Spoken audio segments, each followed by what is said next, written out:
I want to thank you so much for making time out of your day to talk with me today. No, you're welcome. Actually, over the years, I've made one or two good American friends from plays of mine that they've put on. So wow. It's always nice to talk. It's always nice to talk to people who are doing my stuff. Yeah, well, I mean, we've obviously really enjoyed it thus far, and it's been an inordinately large part of my life since the beginning of the year, because we started our rehearsals back in January, and then because of COVID, we had to shut everything down. But even then, during those couple of months, we were still virtually meeting through Zoom sessions such as this. So I feel very well acquainted, at least with Murdered to Death. And I really appreciate what you've done there. I told the other folks in my cast that we were going to be talking today, and they were excited about that as well. Because originally, when was it going to go on originally? It was going to be late April through May, if I remember correctly. It's weird. The first part of this year is all very fuzzy to me now. The days of all kind of... We'll get to the end of this year, and people will just we'll get to next year, and people will have forgotten about this year. It's just not really happening, is it? No, not exactly. So I don't know. I know that you've spoken. I don't know how much you've spoken with our director Bethany, but she wanted to thank you for allowing us to live stream a videotaped performance, since we, of course, are not going to be opening up the theater space to live audiences at this point. But. Yeah, I mean, I had an exchange, just a quick exchange of emails with her when she said, was it okay to do it? And I certainly didn't have a problem with that at all. Wonderful.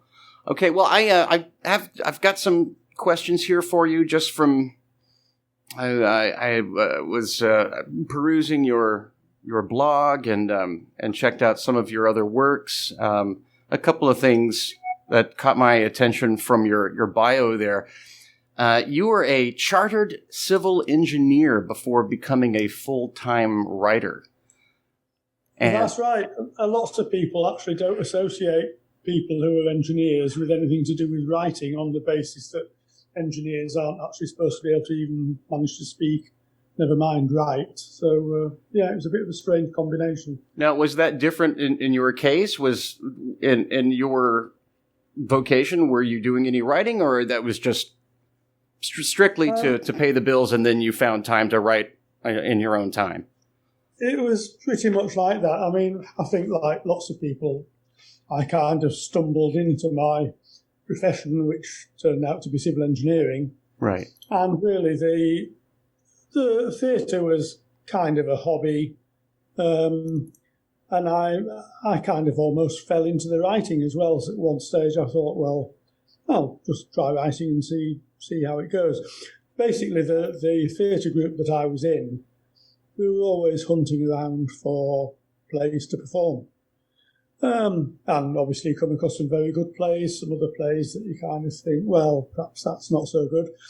And I rather foolishly thought, well, I'll give it a go. I'll try writing one and see if I can do it. And much to my surprise, it kind of worked out. So it started off as a hobby that grew bigger and bigger, and eventually led to me basically being able to give up the day job and stick to writing. Although, having given up the day job, I don't do very much writing. But so what was that transition like into becoming a full-time writer or a full-time playwright? As I say, I probably wrote far more when I was actually doing it as just as a part-time job, really. And since I decided I can now call myself a full-time writer, actually the amount of writing I've done has not been that great, to be honest. But I've enjoyed myself doing lots of other stuff. But you can call yourself you can call yourself a writer, and on the basis that I'm not doing anything else very useful, yes, I think I can. Yeah, I think a lot of writers feel that way, that there's nothing useful that they can do. Yeah. So you mentioned that you were part of a theater group or a theater troupe yourself. Are you an actor, or have you been? I didn't actually get. I've been married twice. My first wife. One of the things that I can thank her for. Perhaps I haven't got that much I can thank her for, but one of the things I can thank her for was she was very interested in amateur theatre, and up until that stage, I'd not really been involved in it. So I kind of got involved just with the local theatre group, and I started helping out set building.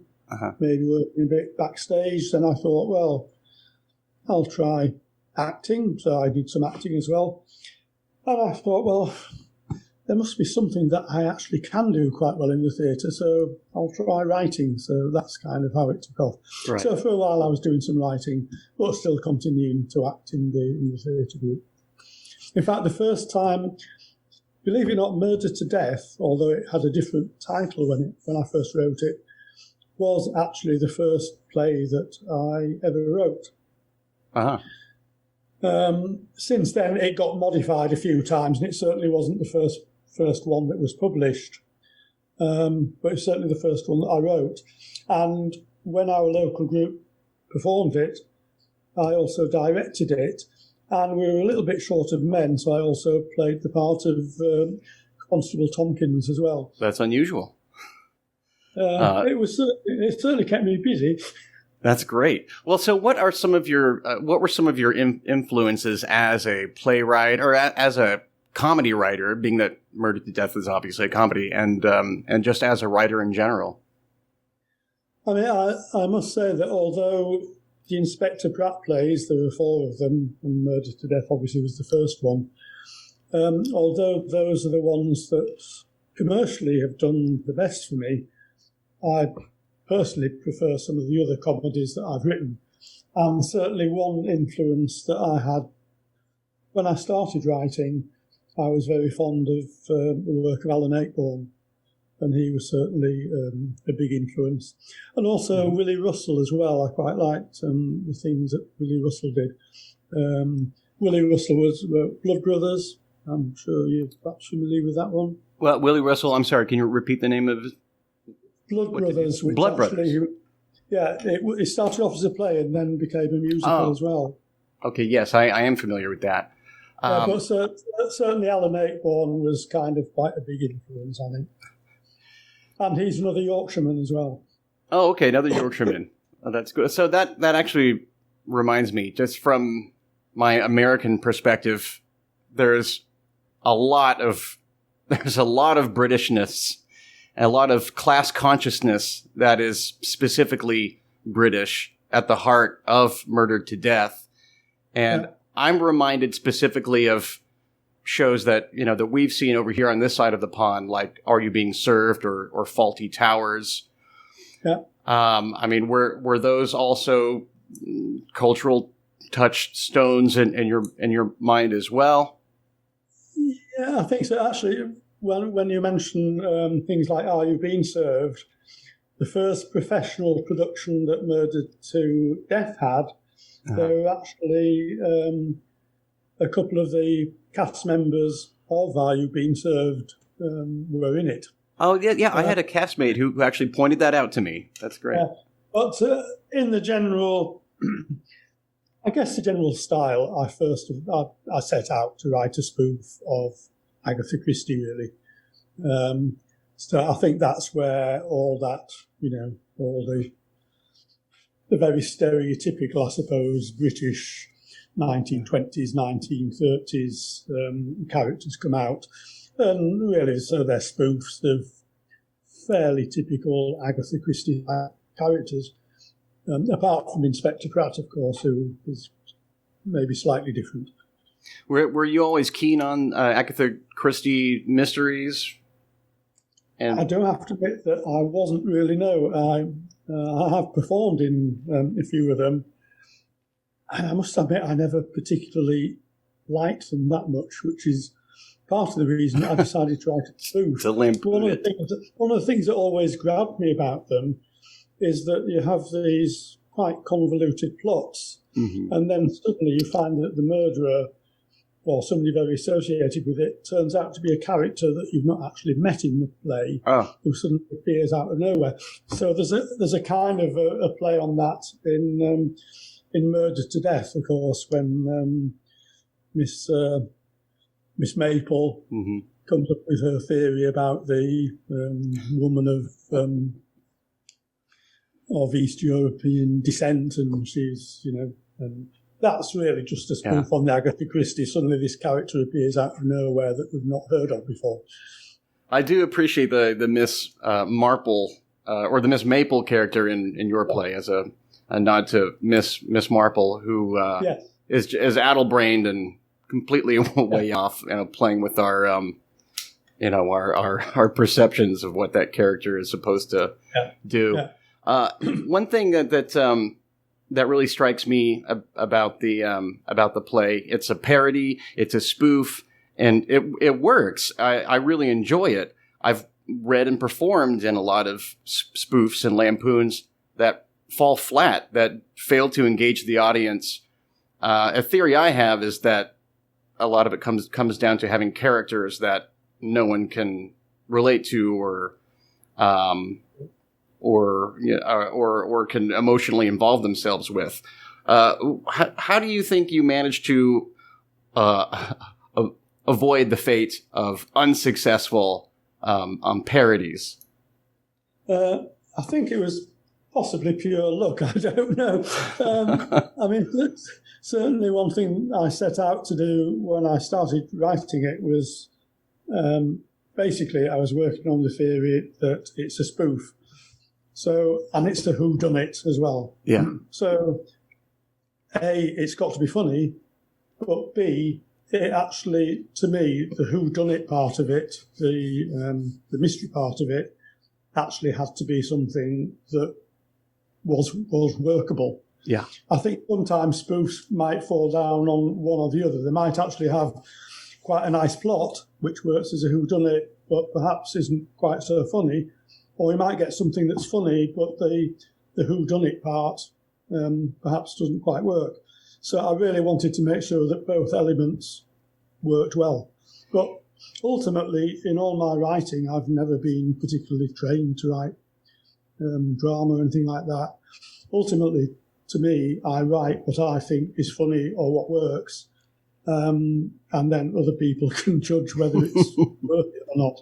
And fortunately for me, it seems to fit the mark. So certainly the Inspector Pratt plays, because they're being performed not just in America but all around the world, which is never fails to surprise me, to be honest.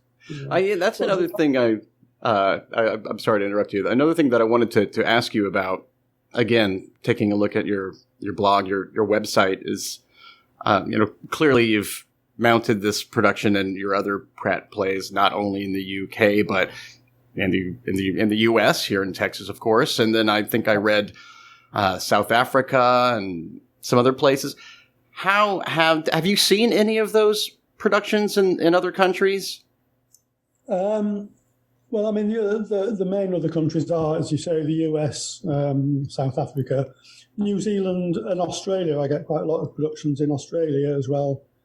I have actually had a couple of trips to the States and seen them. Mm-hmm. I've seen 2 professional productions in the States. And also, it happened to coincide, because it was at the same time, I saw a professional production and a community theatre production on the same trip. The two professional productions I saw were both dinner theatre productions. Mm-hmm. One of them was it wasn't quite Louisville. It was across the Louisville. Kentucky? Yeah, it was actually just over the border. There's Louisville is twinned with Tennessee. Clarksville. Oh, Clarksville, the city, of course. And the other one that I saw was in Little Rock, Arkansas, at the dinner theatre there. All southern U.S. cities. Certainly, yeah.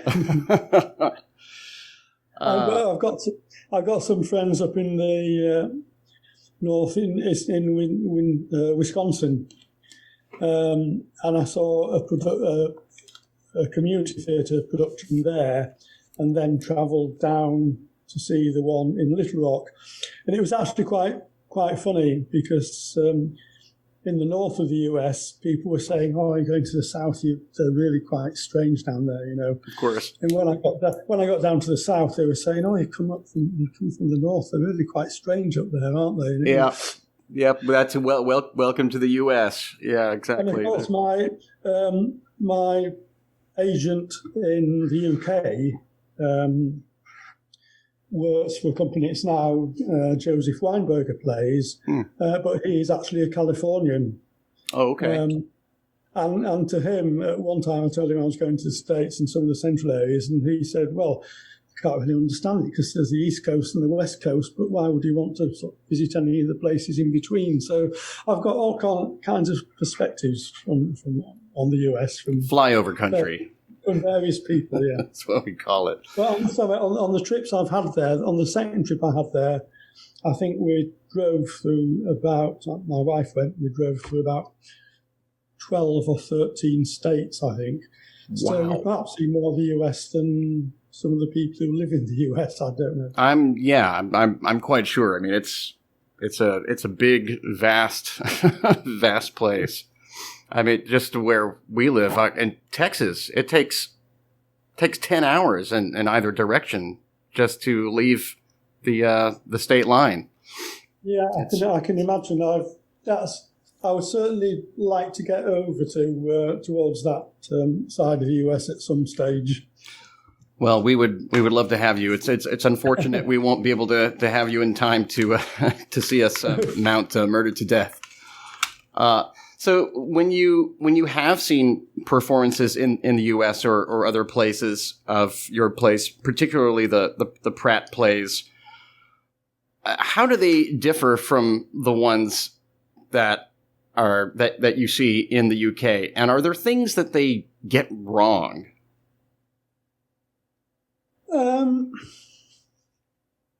That's a very interesting question. I wouldn't say that in terms of what people get right or what people get wrong, I wouldn't say that there's any difference between the UK and the USA.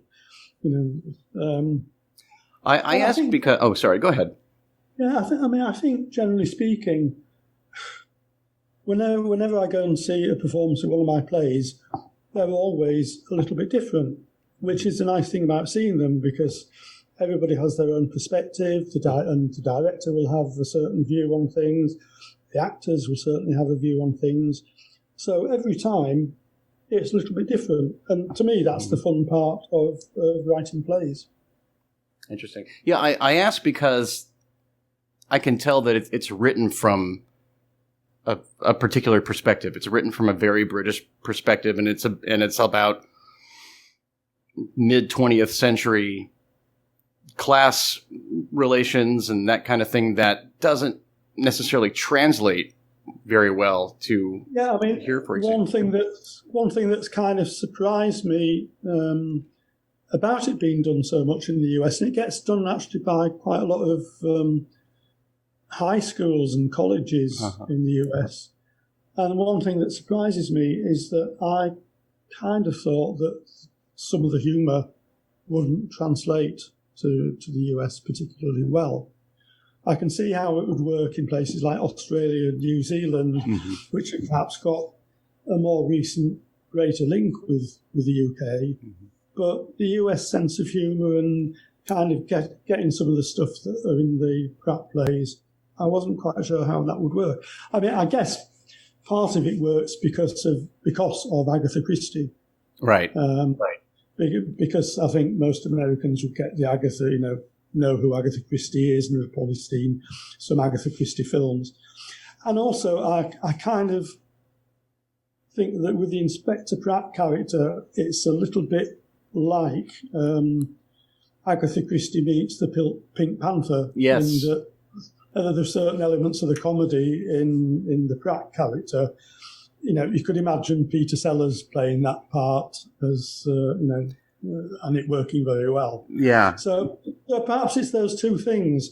I think American audiences perhaps relate to the Agatha Christie type stuff, but can also kind of relate to the Pink Pan. The Inspector Clouseau, Pink Panther humor. Yeah, I agree with that, and it's interesting that you brought that up because I of course see a lot of Inspector Clouseau in Pratt. That bumbling, he's full of overweening self-confidence that's completely misguided. So there's a lot, and that's also a kind of character archetype that I think has become popular in the States here as well, with TV shows like The Office, or the American version of The Office, and I think it does strike a chord with people. What I thought was interesting about name checking Clouseau and Peter Sellers was, of course, you have this this character Peter or Pierre with putting on a fake French accent, and wouldn't you know, I go straight to YouTube to watch as much Peter Sellers' Pink Panther as I could to help me get into the voice. I do have, well, one feature of all the Inspector Pratt plays is that I never miss the opportunity to have a few comedy characters in there of other nationalities. Yeah. So in Murder to Death, although he's not actually French, he's the Frenchman. And in some of the other ones, I have an Italian and an Australian. And really, in some ways, I suppose it's the English thing of, aren't foreigners funny? But of course, in the Inspector Pratt plays, what we're really laughing at are the English characters, like Inspector Pratt, like Colonel Craddock. Those are the ones really that we're laughing at. Right. Yeah, again, the overconfident buffoons. Yes. Yeah, I really enjoy that. So, well, let me ask you. I hope you're enjoying playing the part of Pierre, though, because there's some really good things you can play around with that part. Yeah, it has been a lot of fun, and we'll see what your perception is, because you will, of course, get to see the final product there. But it's been a lot of fun, and then I, near the end in Act 2, drop the facade, and then become Peter, who I gave a Cockney. Yeah. Oh, good. Yeah. Yeah. I figured that was probably close to what you're intending. So after writing, you wrote Pratt as what ended up being a trilogy, correct? It was a trilogy, and then I wrote a prequel. So it's as Inspector Pratt would say, it's a trilogy. It's a 4-play trilogy. Right. Yeah. So yeah, there was a trilogy, and then I wrote a prequel, which actually was the last thing I wrote, and that's the one called Slayed to Death, and that goes back to the days when he was a police sergeant before he became an inspector. Excellent. Well, you'll be hearing from us next season. We just may want to put that on. Well, Slayed to Death is actually set at Christmas. Oh. And one of the reasons I did that was I thought, well, in America you don't have the traditions of pantomime and things like that. So I guess that people in the States are often looking for plays with a Christmas theme to put on at that kind of time of year. So it might be one that does well in the States. Oh, yeah. I think that would be ideal. And so after your the Pratt trilogy, or I should say, during that hiatus that you took between the third part and the fourth part of the so-called trilogy, you turned your attention to plays in a modern setting. I've seen some of the titles. I have to confess, I haven't read or seen any of them yet. Do you have any favorites from those? And two-part question. And were there any particular topics that you wanted to explore with those modern-day plays? I mean, in terms of the modern day plays, it wasn't that I wrote the Pratt plays and then wrote the modern day plays. They kind of got interspersed, really. The modern day plays, there's no particular theme, but really they're more about the characters and the situation. So one of them is set on a caravan site. Another one is set at a golf club. The one at the golf club isn't about golf. It's about the characters. I don't know if you come across a play called,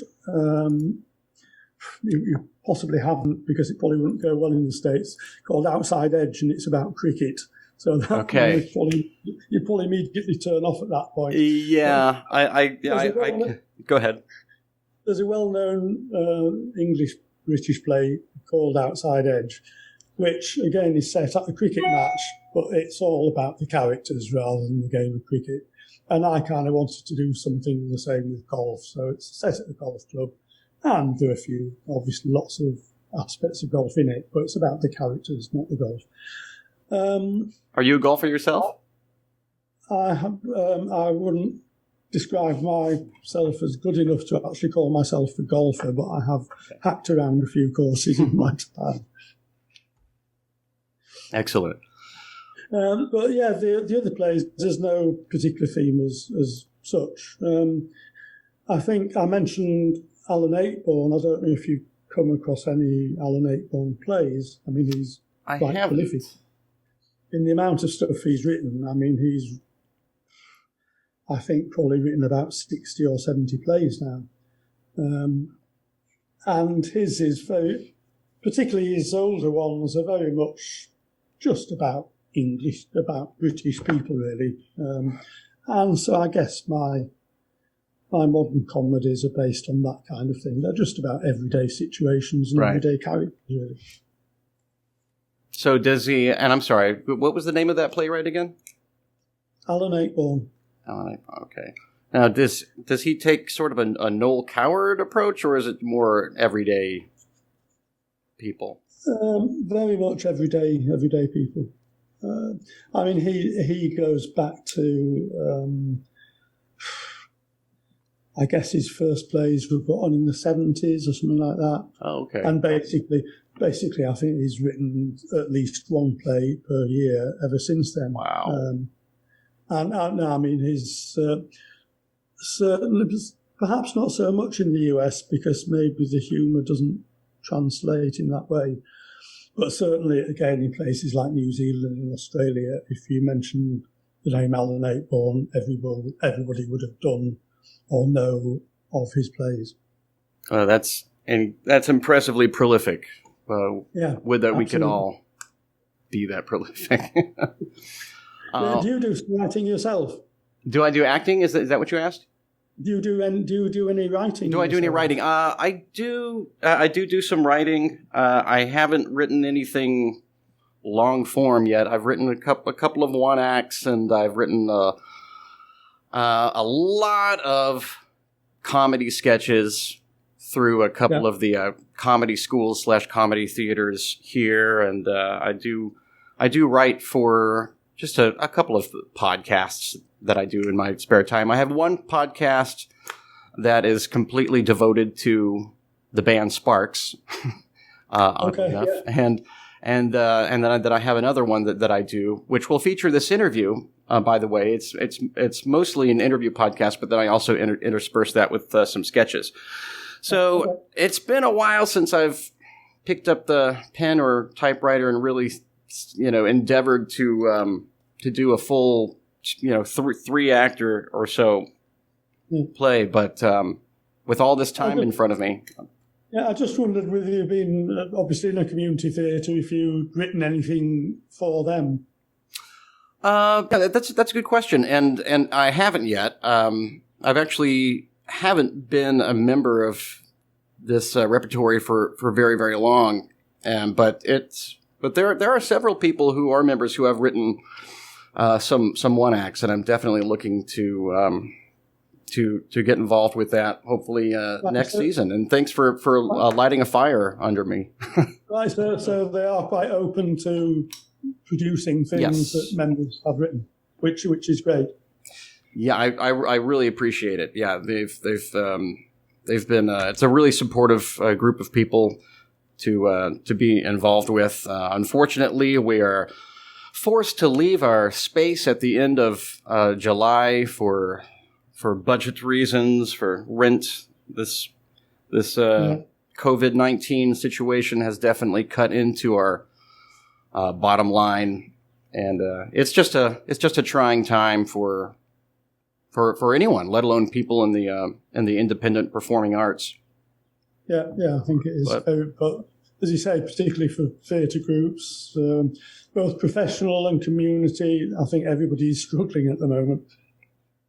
It's true. Well, I'm again I'm really thankful that our director Bethany and that the entire cast and the board decided that it would be worthwhile to mount Murdered to Death after all. I'm really looking forward to it. It's going to feel really strange when it's over. when is that actually going to happen? And how are you doing it? Are you doing it as a series of live performances that are streamed, or are you yes. It once? Yes and no. Mostly no. So what we are going to do is we are going to have a couple of cinematographers come in, and they are going to videotape us do a couple of live performances. I think right now we've just decided on 2 live performances, and then we will edit and splice together. I mentioned we'll have close-ups and different angles, so we can make it look as professional as we possibly can to kind of make up for the fact that there won't be an actual in-person live experience there. So we are gonna film it as such, and then edit it together as well as we can, and then we are going to upload it to YouTube, and we are going to we will still be selling tickets because we do have bills to pay, obviously, but then people will get a private link to view it on YouTube, and then they are free to go back and watch it later. So once we have all of that up and running, I or Bethany or someone else will definitely send you a link so you can watch it and give us your thoughts. That's good. I mean, it kind of sounds exciting for you to be doing it that way. I mean, I guess the one thing that you lose is obviously the intimacy. Is the intimate and the audience reaction, which itself can kind of spur other things. But it's something different, and I wish you well with it. Well, thank you so much. Yeah, really looking forward to it, and it's been such a joy to work on. It's a hilarious play, and I really enjoy the pure. Good. And thank you so much for your time again, Peter. When you actually come to do it, if you'll have seen that I've got a Facebook page, and if you'd like to. If the group would like to download any photos or even just a few sentences about the way that you did it, I'm sure people would be interested in seeing that. Just the fact that somebody has gone down that road, gone down and used that approach of streaming it in that way. I'm sure people would be interested in seeing that. So if somebody in your group has got the time just to spend a few minutes and post something on my Facebook page, I'd certainly very much appreciate it. Oh, I would love to do that. I definitely will. So is this is a Facebook, is this your Facebook, Peter Gordon Facebook page or? Yeah, it is. If you go onto my website, there is a link to the Facebook page on there. Oh, excellent. Yeah, I guarantee you, Peter, I will definitely be availing myself of that to share our experience. It's a slightly different perspective on the way things have been done in the past. Yeah, definitely. It's a learning experience for all of us, but we're entering that brave new world. We're looking forward to it very much. When do you think you're going to be doing it? We are the 18th and the 19th of this month is when we'll have the camera crew in. and our goal is to have it available for streaming a week after that. So it will be around the end of June. Yeah. And that sounds good. Yeah, and we'll be sure to let you know all about it. Well, please pass on my very best regards and very best wishes to everybody over there that's involved in it. Above all else, make sure that you all stay nice and safe and that we all get out of this thing at the other end in one piece. I do appreciate that very much, Peter, and you as well, you and yours, and you have a wonderful day. That's great. Really good to talk to you. You too, Peter.